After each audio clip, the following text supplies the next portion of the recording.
Hello, welcome to the 19th episode of the Elixir of Awareness channel.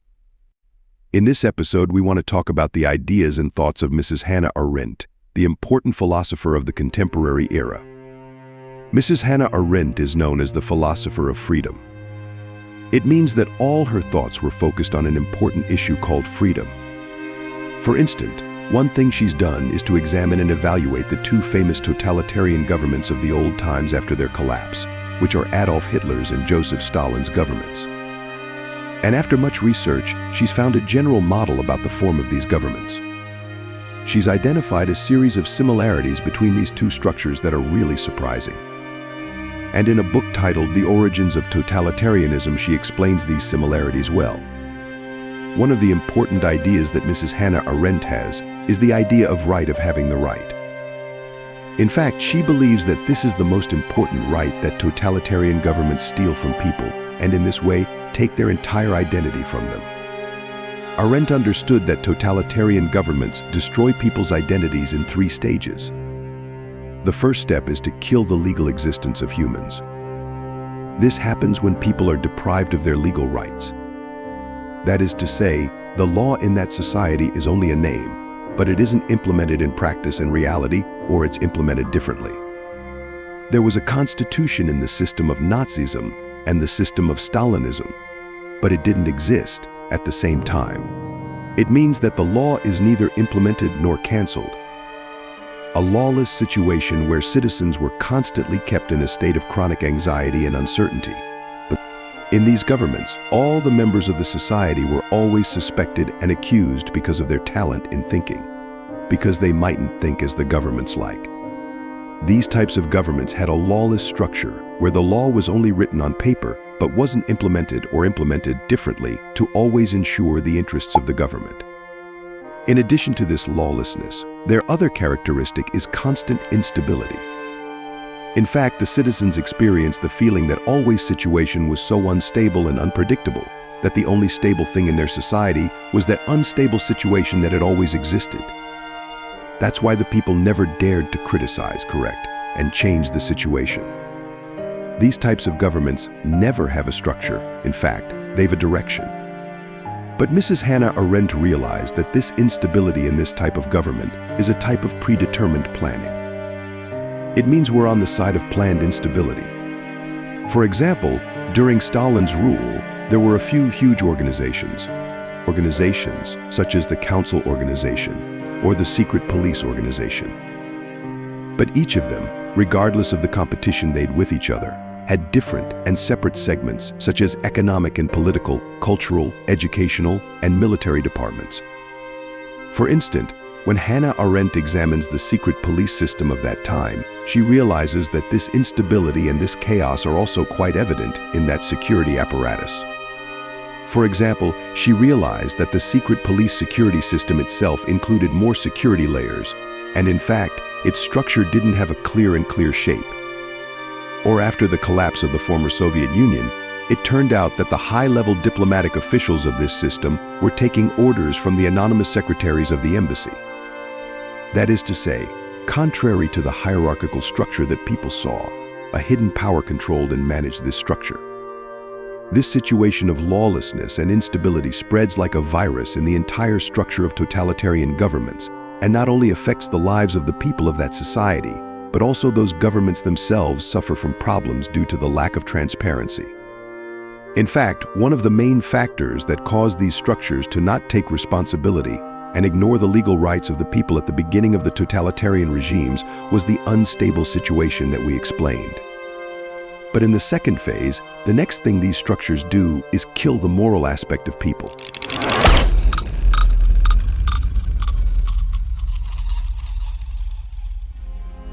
Arendt understood that conscience is a kind of thought, and these structures try to destroy this moral conscience in people, which is like a moral compass that shows good and bad automatically. But there are several different methods for this. For example, one of the methods is that all citizens infect society with sin. They either really do it or just institutionalize the feeling of guilt in the citizens. Thinking is a conversation between two people inside one person's mind. In fact, This mental conversation between two persons that most of us experience in our head is what makes thinking possible. But the point is that no one wants or likes to talk to a guilty or dangerous person in their mind. We want to say that totalitarian governments make people hate themselves in various and clever ways. And the first relationship that totalitarian governments disconnect is the relationship between a person and themselves. Because when this relationship isn't established, thought won't be produced, and when thought stops, conscience will also disappear. The third stage is the destruction of the individuality of society. These types of governments are highly cloner. That is to say, they want everyone to be similar to each other. In fact, they don't want people, rather they want a faceless and uniform mass. All humanity is supposed to become a single ideal person. It means that people should become people who always have the same, permanent, and specific reactions to certain events. Because controlling a single mass is much easier than controlling a group of different people. Hannah Arendt, after examining these systems, namely Stalinism and Nazism, thinks about how to invalidate this black magic. How can the people of these societies, or better say these walking deads, back to life so that they're aware of their legal and basic rights? And one of the most important answers that she found for this important question is referring to reality. Of course, Arendt points out that people always come to reality too late. She realized that for the mass of people, a lie is usually much more acceptable and attractive than the truth. And the liar has this special privilege that they already know what the audience expects to hear and so tells them the same thing. But these systems also have a big bug, and that is that because they're indifferent to the truth, and because they're captive to their own image of the truth, like narcissism, they fall in love with that image and remain there with their image and don't grow.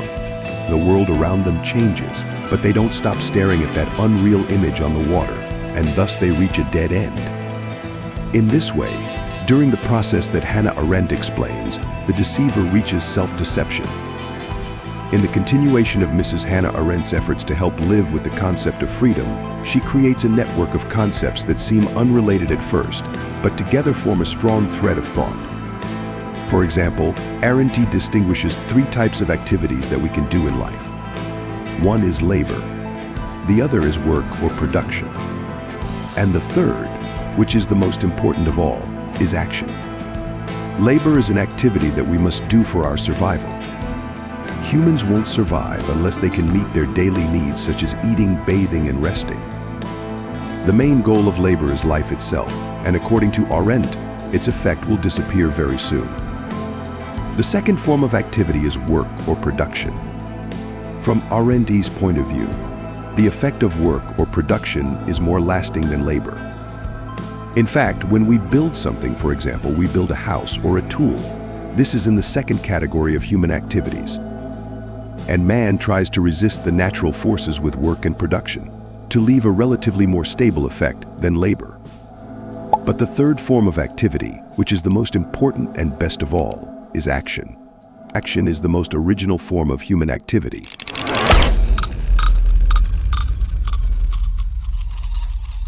Every human being is a beginning in the world, and the action is starting this beginning. And action influenced the world in this way. Arendt believed that in the modern world, we've prioritized action over work. The result is the formation of a society made up of workers. A society for which virtues and public benefit are unimportant. And most people in that society either work or are involved in entertainment. But the situation in human history hasn't always been like this. In fact, there are moments when the higher form of expressing our identity and the better form of our personality in the world shows itself in the form of action. Arendt thought that the act breaks the hiding identity lock and brings the human into the world. An important point here is that we can't act in isolation. She believes that the action area is society and community.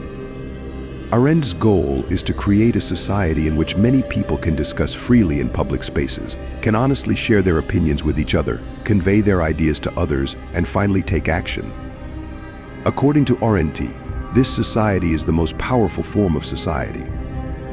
This land, with all its ups and downs, is almost invincible.